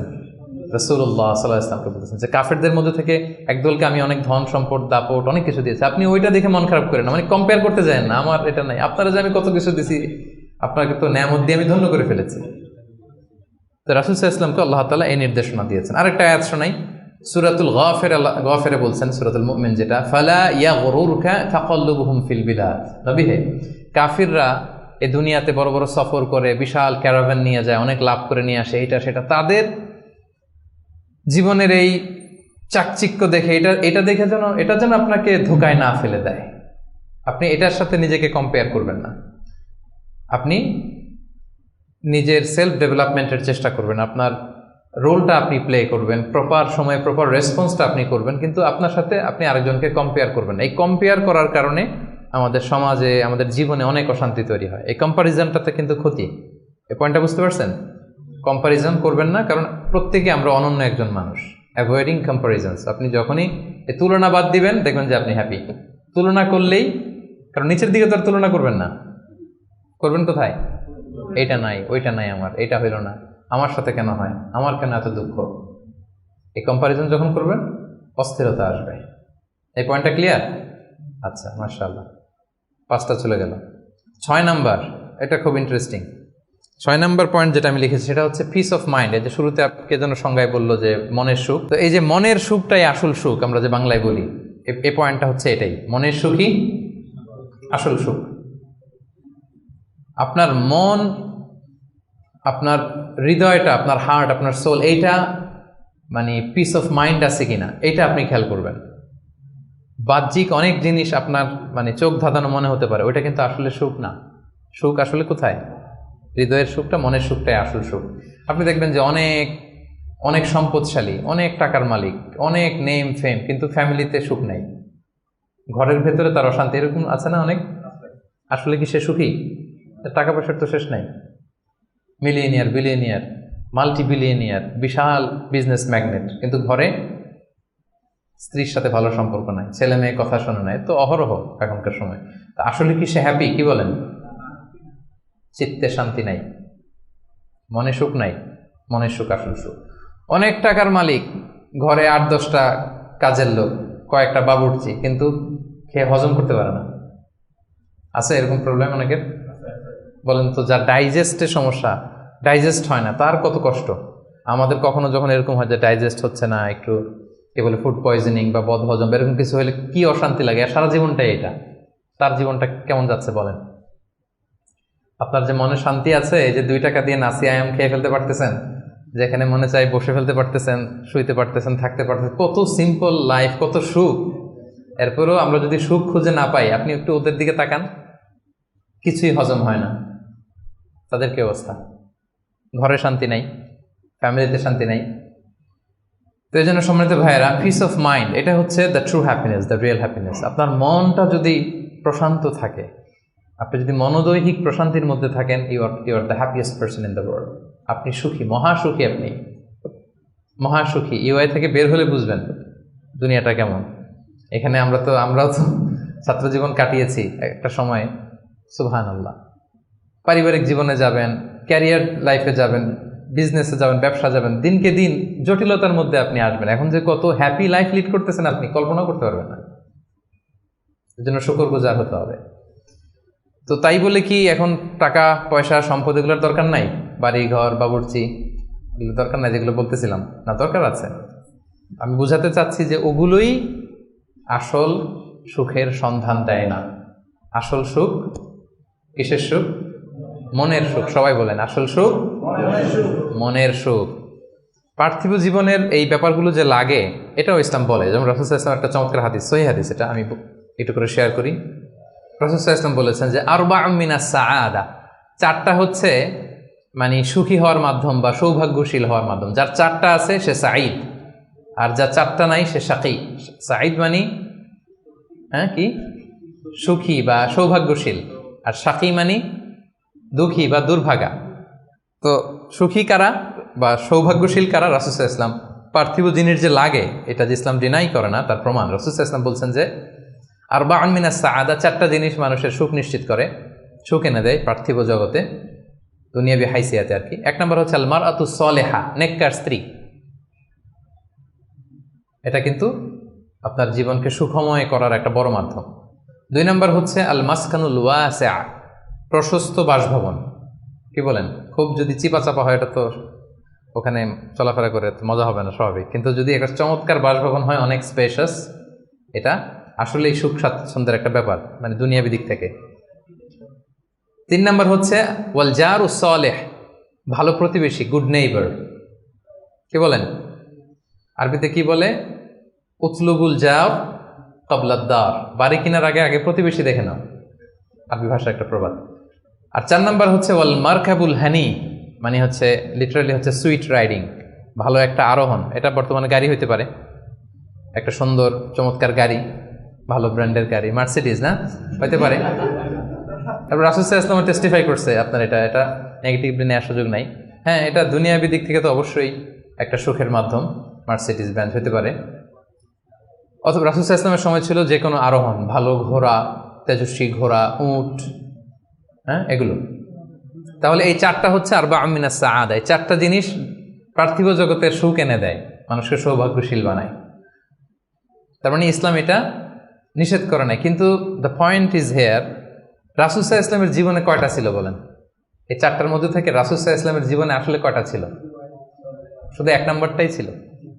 যদি আপনি মানে একেবারে সঠিকভাবে চিন্তা করে দেখেন, এই 4টা জিনিস থাকলে যে জীবনটা খুব স্মুথ হয়, রাসূল সাল্লাল্লাহু আলাইহি ওয়াসাল্লাম বলছেন কথা ঠিক, কিন্তু উনার কয়টা ছিল? একটাই ভালো মতো ছিল। সেটা কি? নেককার স্ত্রী, আল মারআতুস সালেহা, এটা ছিল। 2 নম্বরে আসেন আল মাসকানুল ওয়াসি, তো মোটেও ছিল না। রাসূল সাল্লাল্লাহু আলাইহি ওয়াসাল্লামের ঘরের সাইজ জানেন তো না? এখন মক্কা মদিনায় গেলে বিভিন্ন মাআরেদ হয়, ওখানে দেখা যায় যে কত মিটার বাই কত মিটার, খুবই ছোট একটা রুম। আম্মা জান আয়েশা রাদিয়াল্লাহু তাআলা আনহার ঘরের সাইজটা যদি বলি, খুবই ছোট। এই অল্প কিছু জিনিস রাখতে পারে, একটা জাজিম রাখতে পারে, কয়েকটা জিনিস ঝুলায় রাখতে পারে, আর 2 জন থাকতে পারে কোনো রকম। এটা ছিল ওনার বাসভবন। এটা কি আল মাসকানুল ওয়াসি হয়েছে? পান নাই উনি এটা। তারপর একটা আসেন ওয়াল জারুস সালেহ, ভালো প্রতিবেশী পাইছেন, কাছাকাছি ধরলে পাইছেন, পাশে ফাতেমার ঘর, দিকে স্ত্রীদের ঘর। কিন্তু আপনি যদি বিগার সেন্সে চিন্তা করেন, কারা থাকতো আশেপাশে? এদিকে তো না, আবুল আহাব তো মক্কার কথা, লেটসে মদিনার কথাই যদি আমরা বলি, আপনার কারা থাকতো?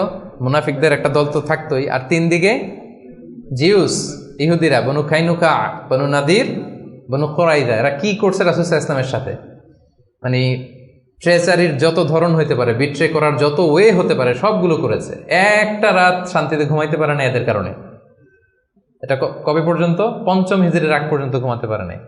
বনু ওই কুরাইজাকে যখন করলেন, এক্সাইল করলেন, তারপর থেকে অনেকটা এই জিউসদের ঝামেলা থেকে উনি মুক্ত হয়েছেন। তাহলে চিন্তা করেন, এটাও ছিল না। এরপর 4 নম্বরে যদি আসেন, আল মার্কাবাল হানি, ভালো যানবাহন বা ঘোড়া, এগুলো ছিল অ্যাভারেজ ধরতে পারেন, যেগুলো ছিল কসওয়া, আদবা, যা ছিল এগুলো অ্যাভারেজ টাইপের। তার মানে রাসূল সাল্লাল্লাহু আলাইহি ওয়াসাল্লামের কিন্তু এগুলো ছিল না।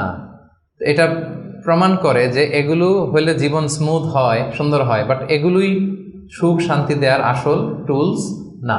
আসল সুখ বলেন না একটু সবাই, আসল সুখ মনের সুখ। এটা খেয়াল রাখতে হবে। এটা আমি কোথা থেকে নিয়েছি? এটা হাদিস থেকে নিয়েছি। এই যে রাসূল সাল্লাল্লাহু আলাইহি ওয়াসাল্লাম বলছে যে লাইসাল গিনা আন কাসরাতিল আরাব, অনেক সম্পদ থাকলে এটাই অন্তরের মজা, শান্তি, প্রাচুর্যতা না। ওয়ালাকিন্নাল গিনা গিনান নাফস, মূল সুখ হচ্ছে অন্তরের সুখ। মূল ধনাঢ্যতা হচ্ছে অন্তরের ধনাঢ্যতা। আপনার অন্তর হ্যাপি তো সব হ্যাপি। আপনি না খেয়ে, সামান্য খেয়েও, আপনি ছোট্ট ঘরের ভিতরে আপনি সুখ আর সুখ। এরকম ফ্যামিলি আছে না? আপনারা কি মনে করেন যে রিক্সাওয়ালার যে বস্তির ভেতরে কুড়ে ঘরে কোনো সুখ নাই? কথা বলেন, আছে না? আছে। এদেরকেও আল্লাহ সুখের সন্ধান দিয়েছেন। তো নট নেসেসারি যে আপনার টাকা পয়সা এগুলো হইলেই সুখ হবে না। আরেকটা হাদিস আমি ইবনে মাজাহ থেকে একটু শোনাই, খুব চমৎকার হাদিস। হাদিসটা সুনান ইবনে মাজাহ এসেছে, মান কানাতিদ দুনিয়া হাম্মাহু ফারাখাল্লাহু আলাইহি আমরাহু ওয়া জাআলা ফাকরাহু বাইনা আইনাই। লম্বা হাদিস, আমি অর্থটা বলি। হাদিসটা একটু খেয়াল করেন আমার সাথে। রাসূল সাল্লাল্লাহু আলাইহি ওয়াসাল্লাম বলেছেন, পার্থিব চিন্তা যাকে মোহগ্রস্ত করবে, মানে যে দুনিয়া নিয়ে পেরেশান, তার কি হবে দেখেন, তার কাজকর্মে আল্লাহ তাআলা অস্থিরতা ঢেলে দিবেন, সে অস্থির হবে। দারিদ্রতা হবে তার নিত্যসঙ্গী, এবং এই পার্থিব স্বার্থ সে ততটুকুই পাবে যতটুকু তার তাকদিরে লেখা আছে, এর বেশি পাবে? অস্থির যদি হন, আপনি পেরেশান হন, যত পেরেশান হন, আপনার তাকদিরে যা লেখা তার চেয়ে 1 ইঞ্চিও বেশি পাওয়া যাবে নাকি? যাবে না। আর যার উদ্দেশ্য হবে আখিরাত, আল্লাহ তার সব কিছু স্মুথ করে দিবেন, সুবহানাল্লাহ। তার অন্তরকে আল্লাহ তাআলা ঐশ্বর্যমণ্ডিত করে দিবেন। এই যেটা বলতেছিলাম যে ফাইনাল গিনা গিনান নাফস, অন্তরের সুখ, হৃদয়ের সুখী আসল সুখ, অন্তরের সুখী আসল সুখ। এবং দুনিয়া স্বয়ং তার সামনে এসে হাজির হবে। যার চিন্তা হচ্ছে আখিরাত নিয়ে, দুনিয়া আপনাতে এসে ধরা দিবে।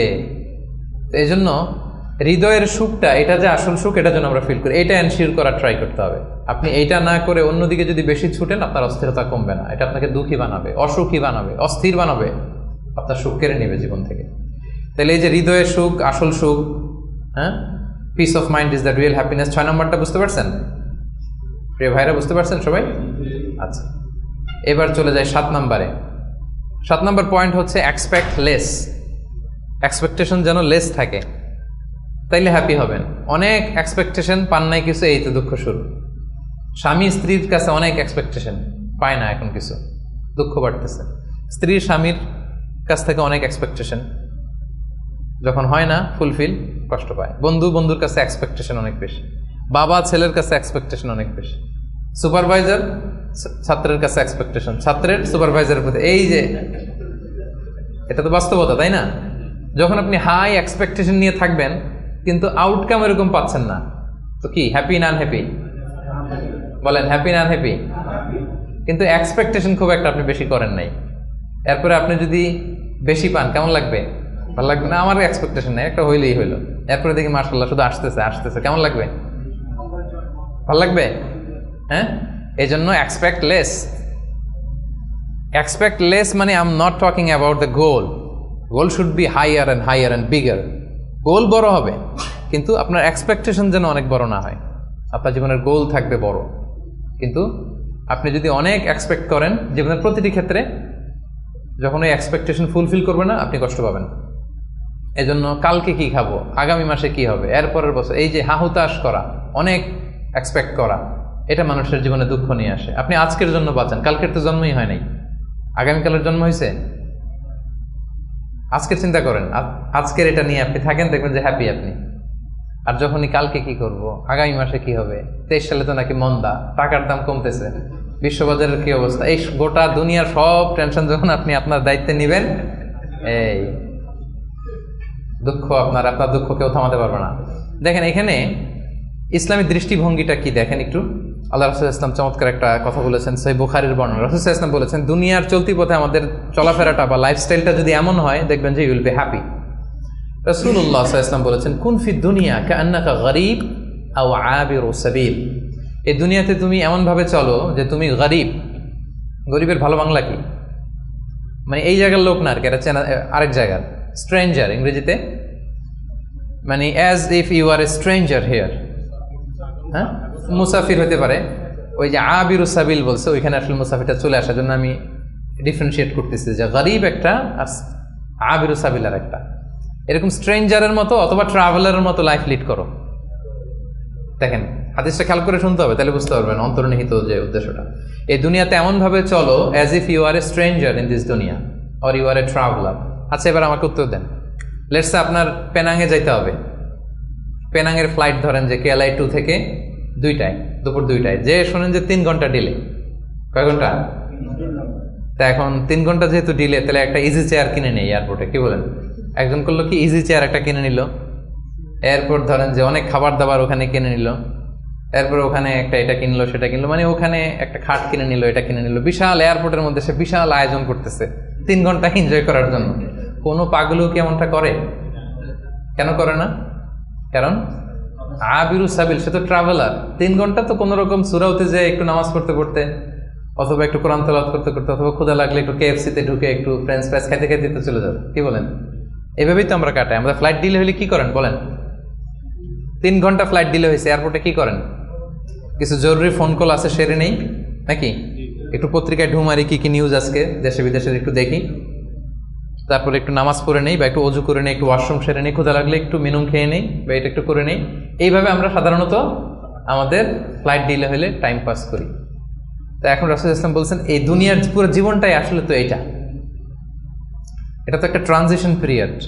আমরা মানে আমাদের ভাবনাতেই ওইটা আনি না যে আমাদের বিশাল এক জগৎ, আমাদের বিশাল এক ব্যবস্থাপনা ওখানে পড়ে আছে, ওইটার ওইভাবে ফিল করি না। বলি, পড়ি, শুনি, কিন্তু ফিলিংসটা ওইভাবে আসে না। মানে এমনভাবে এই দুনিয়াতে আষ্টে পৃষ্ঠে দুনিয়া কেন্দ্রিক আমাদের এমন ভাবনা। একটা মজার ঘটনা বলি। নূহ আলাইহিস সালামের সময়ে এক মা তার ছোট বাচ্চাকে কোলে নিয়ে আল্লাহ নবী নূহ আলাইহিস সালামের কাছে এসে বলতেছেন, ইয়া নবী আল্লাহ, হাযা ইবনি উদউ আল্লাহ লা, আমার ছেলে একটু দোয়া করে দেন। তো নূহ আলাইহিস সালাম বলতেছেন, কামা উমরু, তোমার ছেলের বয়স কত? তো সে বলতেছে, সালাসুমি আসানা, 300 বছর। কোলের শিশু বয়স কত শুনতেছেন? 300 বছর। নূহ আলাইহিস সালাম বলে, তোমার কোলের শিশু 300 বছর বয়স, অবশ্যই দোয়া করবো, আল্লাহ তার জীবনে বরকত দেখ। কিন্তু তুমি কি জানো, শেষ জামানার যে উম্মতরা আসবে তারা 60 থেকে 70-এর মধ্যে সব মরেই যাবে। আমাদের গড় বয়স এটা না, রাসূল সাল্লাল্লাহু আলাইহি ওয়াসাল্লাম বলেছেন, আমারু উম্মতি মা বাইনা 60 ইলা 70, আমার উম্মতের গড় বয়স 60 থেকে 70। ওয়া আকাল্লুহুম মা ইয়াজুজু যালিক, অল্প কিছুই এটা ক্রস করে বেশি হায়াত পাবে। 80, 90, 100 এরকম হায়াত তো খুব কম না, রেয়ার কেস না? অ্যাভারেজ বয়স কত আমাদের? 60 থেকে 70। তো বলতেছে যে তুমি যে দোয়া চাইলা, ভালো, আমি দোয়া করি, তবে জেনে রেখো শেষ জামানার উম্মতদের গড় বয়স হবে 60 থেকে 70। এই কথা শুনে তো মহিলা বলে, ইয়া নবী আল্লাহ আয়াবনুন আল বুয়ুত, তাহলে তারা কি দুনিয়াতে ঘরবাড়ি বানাবে? মানে 60-70 হলে তার ঘরবাড়ি বানানো লাগে না, কি বলেন? 60-70 এটা তো এমনি সেমনি গাছের নিচে একটু খেয়ে দেয়, সাঁতার কেটে ঘুরে ফিরে, তো এ তো এমনিই চলে যাবে। তা এখন এই মহিলারা যদি বুর্জ আল খলিফা দেখানো যাইতো, আর এখানে এই যে সাতু মালয়েশিয়া টাওয়ার, সিগনেচার টাওয়ার আর মার্দেকাস টাওয়ার যদি দেখানো যেত, তাহলে বুঝতো যে কি বিল্ডিং আমরা বানাই দিছি। তো রাসূলুল্লাহ সাল্লাল্লাহু আলাইহি ওয়াসাল্লাম কি বলেছেন দেখেন, কুন ফি দুনিয়া কাআন্নাকা গরীব আও আবিরু সাবিল, এই দুনিয়াতে এমনভাবে থাকো যেন তুমি স্ট্রেঞ্জার, তুমি ট্রাভেলার। এবং ইবনে ওমর রাদিয়াল্লাহু তাআলা আনহু বলতেন, ইদা আমসাইতা ফালা তানতাযিরিস সাবাহ, এখন রাত তো, কালকে সকাল যে পাবা এটা নিয়ে বসে থেকো না, আশা করো না এত বেশি। পাইলে বোনাস, পাইলে কি সকাল পেয়ে গেছি, রাতের অপেক্ষা করো না। ওয়া ইদা আসবাহতা ফালা তানতাযিরিল মাসা, সকাল পাইছো তো রাতের জন্য বসে থাকো না, যদি পাও রাতটা তাহলে বোনাস, খুশি লাগবে। বোনাস পেলে কেমন লাগে?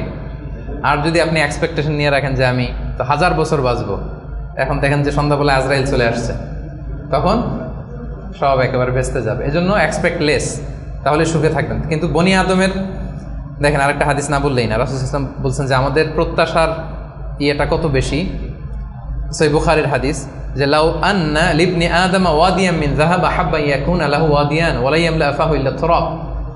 আমাদের প্রত্যেককে যদি একটা করে স্বর্ণের পাহাড় দিয়ে দেওয়া হয়, আমাদের যে চাই আরও লাগবে, টেন্ডেন্সিটা এমন, রাসূল সাল্লাল্লাহু আলাইহি ওয়াসাল্লাম উপমা দিয়ে বোঝাচ্ছেন, আমাদের প্রত্যেককে একটা করে যদি স্বর্ণের, যদিও বলা হচ্ছে ভ্যালি, উপত্যকা বোঝানোর জন্য বলছি, দুই পাহাড়ের মধ্যবর্তী জায়গাকে ভ্যালি বলে, লেটস ধরেন পাহাড়ের সমান, আমাদের প্রত্যেককে একটা করে পাহাড়ের সমান স্বর্ণের পাহাড় যদি আমাদেরকে দিয়ে দেওয়া হয়, আমাদের টেন্ডেন্সি হবে যে আরেকটা কীভাবে পাওয়া যায়। এটা হচ্ছে আমাদের টেন্ডেন্সি, এবং কবরে যাওয়ার আগ পর্যন্ত এই চাহিদা কমবে না।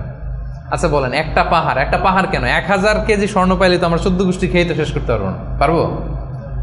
তারপর আমাকে দেয়া হলো উহুদ পাহাড় পরিমাণ একটা স্বর্ণের পাহাড়, এরপরে আমার আরেকটা কেন লাগবে, এটা বোঝান কেন লাগবে? কিন্তু হিউম্যান বিং এর নেচার, যারা আছে বেশি সে চায় বেশি, তার ডিমান্ড বেশি, তার এক্সপেকটেশন বেশি। এজন্য সম্পদ হইলেই যে সুখ আসবে এমন না। খেয়াল রাখবেন, মানুষ যত ধনী হয় তার রিজিকের পেরেশানি তত বাড়ে, কিন্তু ধনী হয়েছিলই রিজিকের পেরেশানি কমানোর জন্য। কি বলেন? এই যে আমরা ধনী হইতে চাই কেন? যাতে রিজিকের টেনশনটা কমে, হ্যাঁ, একটা সুন্দর লাইফ লিড হয়। কিন্তু যত ধনী হচ্ছি পেরেশানি কি বাড়ে না কমে? বলেন তো। এই জন্য expect less, you will be happy. এই পয়েন্টটা বুঝতে পারছেন? আচ্ছা, 8 number, do not expect gratitude from anyone. কাছাকাছি কিন্তু একটু ভিন্নতা আছে। কারো কাছ থেকে আপনি গ্র্যাটিটিউড আশা করে বসে থাকবেন না, মানে অন্য কেন আমার কাজের অ্যাপ্রিসিয়েট করলো না, আমার কেন থ্যাঙ্কস দিল না, হ্যাঁ, আমার মূল্যায়ন করলো না, আমার দাম দিল না, আমার নামটা নিল না, এরকম হয় না সমাজে? আছে না যে আমার নামটা তো নিল না, কি বলেন, আমার তো মূল্যায়ন করলো না, আমার তো দাম দিল না, ওরা আমি দেখে নিব। এইটা যখন আপনার মধ্যে আসবে যে আমারে কেন অ্যাপ্রিসিয়েট করে না, আমাকে মূল্যায়ন কেন করে না, এই তো আপনি আপনার সুখ নষ্ট করে দিলেন। এই টেন্ডেন্সি থেকে বেরোতে হবে না। যেটাই করবো একজনের মানে খুশির জন্য, তিনি কে? আল্লাহ। আপনি আল্লাহ তাআলার খুশির জন্য সব করেন, আপনি হ্যাপি হবেন, আপনার কাজের অ্যাপ্রিসিয়েশনও পাবেন, আপনার নামও মানুষ নিবে, সবই হবে। কিন্তু করবেন কার খুশির জন্য? এক্সপেকটেশন যদি থাকে যে আমাকে কেন থ্যাঙ্কস দিল না, আমার গ্র্যাটিটিউড কেন দিল না, এই তো আপনার মধ্যে অশান্তি চলে। আপনি ভালো কাজ করেন, ভালো কাজ করলে এটা অ্যাপ্রিসিয়েশন আসবে, বাগানে ফুল ফুটলে ওটা সুঘ্রাণ ছড়াবে, আকাশে চাঁদ উঠলে ওটা দেখবে, ওটা লুকায় থাকে নাকি? ওটা আসবেই। এজন্য বিশ্বাসীদের টেন্ডেন্সি হবে কিরকম? সূরাতুল ইনসান আল্লাহ তাআলা বলছেন আবরারের বৈশিষ্ট্য কি, বলতে বলতে শেষে আল্লাহ বলছেন ইন্নামা নুতঈমুকুম লিওয়াজহিল্লাহ লা নুরিদু মিনকুম জাযাআ ওয়ালা শুকুরা, যে আমরা তোমাদেরকে এই যে আপ্যায়ন করাচ্ছি, খাওয়াচ্ছি, এটা আল্লাহর সন্তুষ্টির জন্য, লিওয়াজহিল্লাহ। তোমাদের কাছে কোনো জাযাকাল্লাহু খায়র বলবা এটাও লাগবে না, শুকরিয়া বলবা এটাও চাই না, জাযা শুকুর কিছুই চাই না, সব করি কার জন্যে? আপনি এটা করে দেখেন, do everything for the sake of Allah, you will be happy. কিছু পাইলে তো পাইলেন, কিন্তু ও কেন গণলো না, ও দাম দিল না, ও নাম নিল না, মূল্যায়ন করলো না আমাকে, এইটা থেকে বেরোয় আসতে হবে। এইটা যতদিন আপনি লালন করবেন আপনি আনহ্যাপি হবেন। বুঝতে পেরেছেন? 8টা গেল, আর কয়টা আছে? 9 নাম্বার হচ্ছে বি হোপফুল, বি অপটিমিস্টিক। আশাবাদী হইতে হবে। বিশ্বাসীরা সবসময় আশাবাদী হয়। শয়তানের মিশন হচ্ছে আমাদেরকে হতাশ বানানো। শয়তানের মিশন কি? এখন তো এটা অনেক সমস্যা, হতাশ ছেলেপেলেরা কি করবে না করবে, আমাদের কাছে এই প্রশ্নগুলোই বেশি আসে, হতাশা নিয়েই আসে।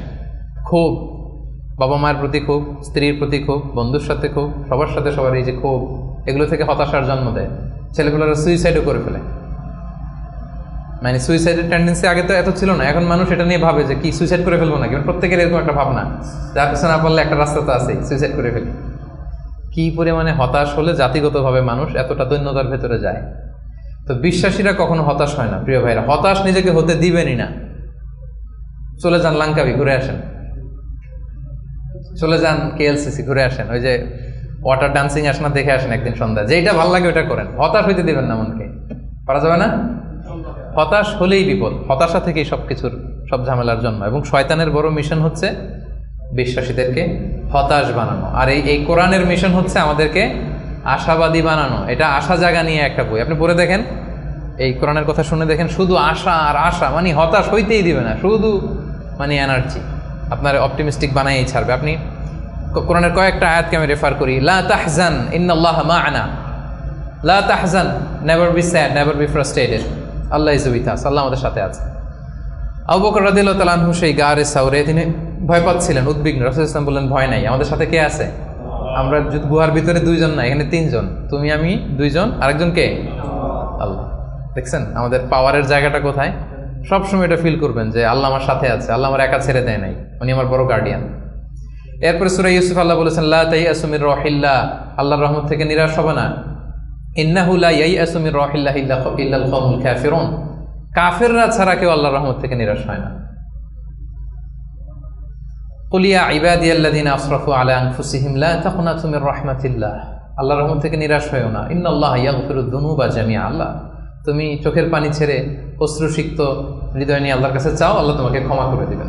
তিনি তো ক্ষমা করার জন্য বসে আছেন। এভাবে আপনি দেখবেন যে আপনার যে কোনো মোমেন্টে আল্লাহর দরজা খোলা 24/7। সূরাতুল ইনশিরায় আল্লাহ বলছেন ইন্নামা আল উসরি ইউসরা, কষ্টের পরেই কি আছে? স্বস্তি, সুখ। সুখের কথা শুনলে এনার্জি আসতেছে না? যে এখন কষ্ট যাচ্ছে আমার, কিছুদিন পরে কি আসতেছে? সুখ আসতেছে। এটাই নিয়ম। ওয়ালা তাহিনু ওয়ালা তাহজানু ওয়া আনতুমুল আ'লাউনা ইন কুনতুম মুমিনিন, আপনি বিপদে আছেন, আপনি অপ্রেসড, আল্লাহ বলতেছে চিন্তা নাই, টেনশন নাই, তুমি যদি মুমিন হও, বিশ্বাসী হও, বিজয় তোমার হবেই, বিজয় একদিন তোমার হবেই হবে। তো এই যে কোরআন আমাদেরকে এইভাবে মোটিভেশন দেয়, আমাদেরকে হোপফুল থাকতে বলে, অপটিমিস্টিক থাকতে বলে। এবং আপনি যদি খেয়াল করেন যে আমাদের হতাশ হওয়ার কোনো সুযোগ নাই, তো আমাদের, আপনি সুখে আছেন তো আপনি শুকরগুজার হবেন। আমরা সুখ আসলে, বুশরা, সাকসেস আসলে আমরা কি করি?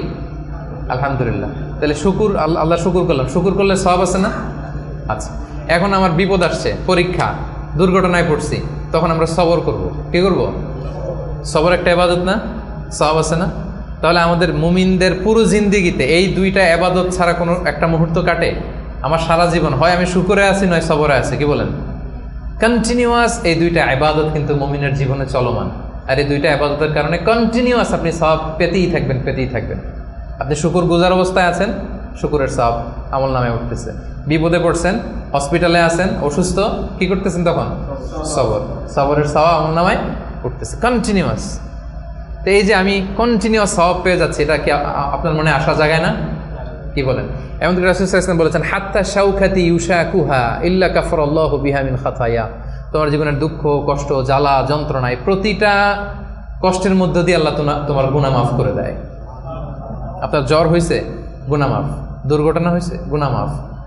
পিছলে মাটিতে পড়ে গেছেন, পা ভেঙে গেছে, গুনাহ মাফ। এমনকি বড়ই গাছে উঠছেন বড়ই খাওয়ার জন্য, বড়ই একটা টান দিচ্ছেন, দিকে কাটা ঢুকে গেছে, ইস ব্যথা, এই যে ইস বলে কষ্ট পাইছেন, আল্লাহ বলছে এই কষ্টের কারণে গুনাহ মাফ করে দিলাম। আশা জাগে, আশা। আপনি হতাশা পান কই? এবার আমারে বলেন, আপনি কোন ডিকশনারিতে হতাশা খুঁজে? হতাশার তো কোনো সুযোগই নাই আমাদের। আমাদের পুরো জীবনটা হচ্ছে আশা দিয়ে ভরা, শুধু আশা আর আশা। এই যে আমরা এই পৃথিবী থেকে বিদায় নিব, আমরা মারা যাব, এটা আপনার হতাশ লাগে? কষ্ট লাগে? আরে এটাই তো আসল আশার জায়গা। দেখেন এই দুনিয়ার কষ্টটা আমি আপনার বুঝাই। কিছুদিন আগে আব্বা মারা গেল, ধরেন, এই যে কষ্ট। এরপরে গেল আম্মা, আহারে কষ্ট।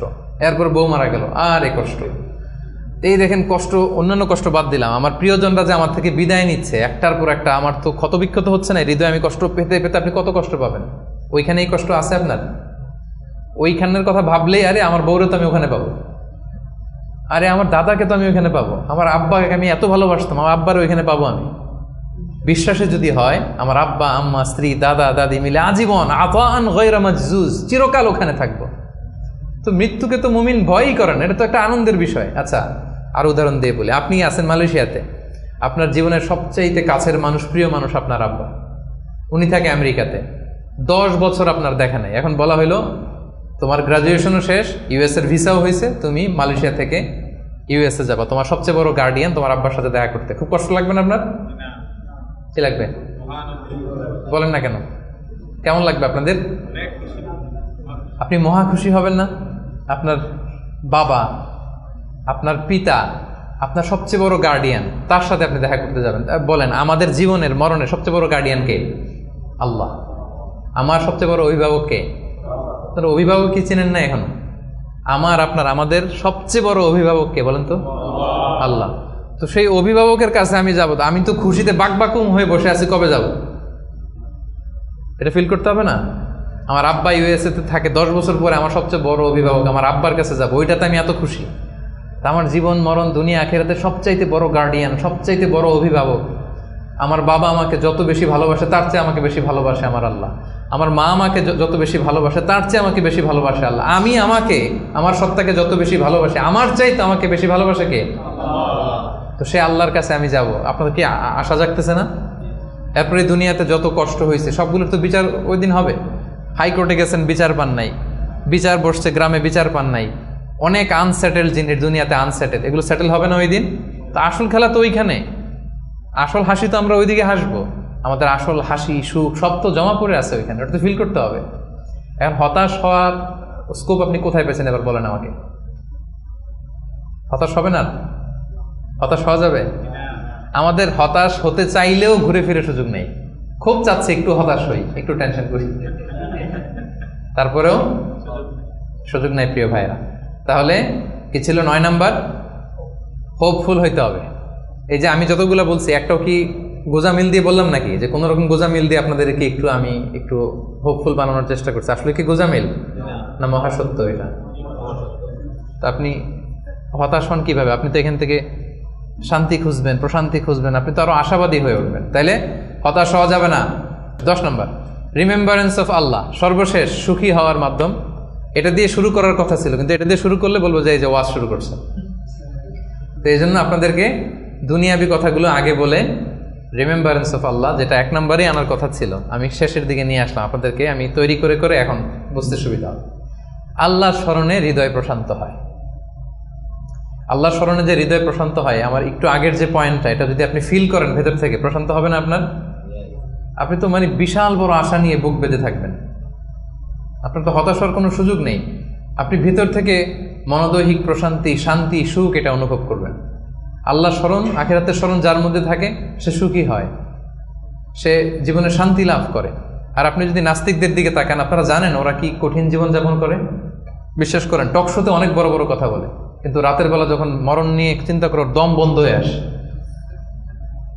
আমরা মরণ নিয়ে কথা বলে দম বন্ধ হয়ে আসে, তো বুক ভরা দম নিয়ে আমি তো খুশি, আমি তো আমার রবের কাছে যাচ্ছি, আমার মহা অভিভাবকের কাছে। আতান গয়রে মাজজুজ, এমন সুখ শান্তির সন্ধান আমি পাবো যেটা কাটাপ হবে না, কোনোদিন ছিনিয়ে নেওয়া হবে না, এটা চলবে তো চলবে মহাকাল। তো আল্লাহর স্মরণ, আখিরাতের স্মরণ আমাদেরকে খুব হোপ দেয়, আশা জাগায়, আশা জাগা নিয়ে। কিন্তু নাস্তিকদের কথা যদি চিন্তা করেন, ওদের জীবন মরণ নিয়ে যখন ভাবনা শুরু করে, ওদের দম বন্ধ হয়ে আসে, একটা সাফোকেটিং লাইফ ওরা লিড করে। এজন্য আল্লাহ তাআলা বলছেন আলা বিযিকরিল্লাহি তাতমাইন্নুল কুলুব। কেন আল্লাহর জিকিরে মানুষের অন্তর প্রশান্ত হয়? কেন? আমাদের হিউম্যান বিং এটা দুইটা জিনিসের সমন্বয়, আমাদের দেহ, বডি আর সোল। আমরা যখন ক্লান্ত হই ঘুমালে সতেজ হই, ক্ষুধা লাগলে খেলে, ফুয়েল দিলে সতেজ হই। কিন্তু আমাদের রূহ, এটার খাবার কি? আমাদের যে আত্মা, এটা আখিরাতের স্মরণে, আল্লাহর স্মরণে এটা প্রাণবন্ত হয়, এটা সজীব হয়, এটা উজ্জীবিত হয়। এজন্য আল্লাহ তাআলার স্মরণে, আখিরাতের স্মরণে মানুষ উজ্জীবিত হয়, মানুষ প্রশান্ত হয়, সে হৃদয় থেকে একটা সুখানুভূতি সে ফিল করে, এটা রিয়েলাইজ করে। আর যারা এটা করে না, আল্লাহ কি বলছেন? ওয়ামান আ'রাদা আন যিকরি ফাইন্না লাহু মাঈশাতান দানকা, they will live a very suffocating life, very miserable life. আপনি যদি নাস্তিকদের দিকে তাকান, they are all the time long in dilemma, in confusion, they don't know how to go, how to proceed. মানে কি ভাববে, কোন দিকে যাবে, আসলে কি, যদি থাকে কিছু, এই যদি থাকের চিন্তায় ওরা একটা দম বন্ধ হওয়ার মতো যে পরিবেশ পরিস্থিতি, এরকম একটা লাইফ তারা লিড করে। আর যারা বিশ্বাসী, আল্লাহ বিশ্বাসী, আখিরাতে বিশ্বাসী, তারা এই পৃথিবীর জীবনে তো সুখী হবেই, আখিরাতে তারা মহাশান্তির সন্ধান পাবে। এবং যে আয়াতটি দিয়ে শুরু করেছিলাম সেটা দিয়ে শেষ করে আল্লাহ তাআলা বলছেন, মান আমিলা সালিহাম মিন যাকারিন আও উনসা ওয়া হুয়া মুমিন ফালানুহইয়ান্নাহু হায়াতান তাইয়্যিবা ওয়া লানাজজিয়ান্নাহুম আজরাহুম বিআহসানি মা কানু ইয়ামালুন। সৎ কর্ম সম্পাদনকারী কোনো মুমিন ব্যক্তি, নারী হোক পুরুষ হোক, যে আমি 10টা যা বললাম, এটা সামহাও হয় ইমানের সাথে সম্পৃক্ত, নয় সৎকর্মের সাথে সম্পৃক্ত। এটা দুইটা যদি কেউ নিশ্চিত করে, আল্লাহ বলে ফালানুহইয়ান্নাহু হায়াতান তাইয়্যিবা, আমি গ্যারান্টি দিচ্ছি, আমি কমিটমেন্ট দিচ্ছি, আমার প্রোক্লেমেশন, আমার ডেক্লেয়ার, যে আমি তাদেরকে হায়াতে তাইয়্যিবা, আমরা বলি না আল্লাহ হায়াতে তাইয়্যিবা দান করুক আপনাকে, বলি না বাংলায়? হায়াতে তাইয়্যিবা মানে একটা পবিত্র জীবন, একটা সুখময় জীবন, একটা শান্তিময় জীবন আমি তাদেরকে দান করব। এজন্য আল্লাহ তাআলার স্মরণে মানুষের হৃদয় প্রশান্ত হয়। আল্লাহর স্মরণে, আখিরাতের স্মরণে যাদের হৃদয় প্রশান্ত হয়, এদের দুনিয়াতে যে কোনো কষ্ট নাই, সমস্যা নাই তা না, আছে, অভাব অনটন আছে, দুর্ঘটনা আছে, কিন্তু এগুলো তাদেরকে উদ্বিগ্ন হতে দেয় না।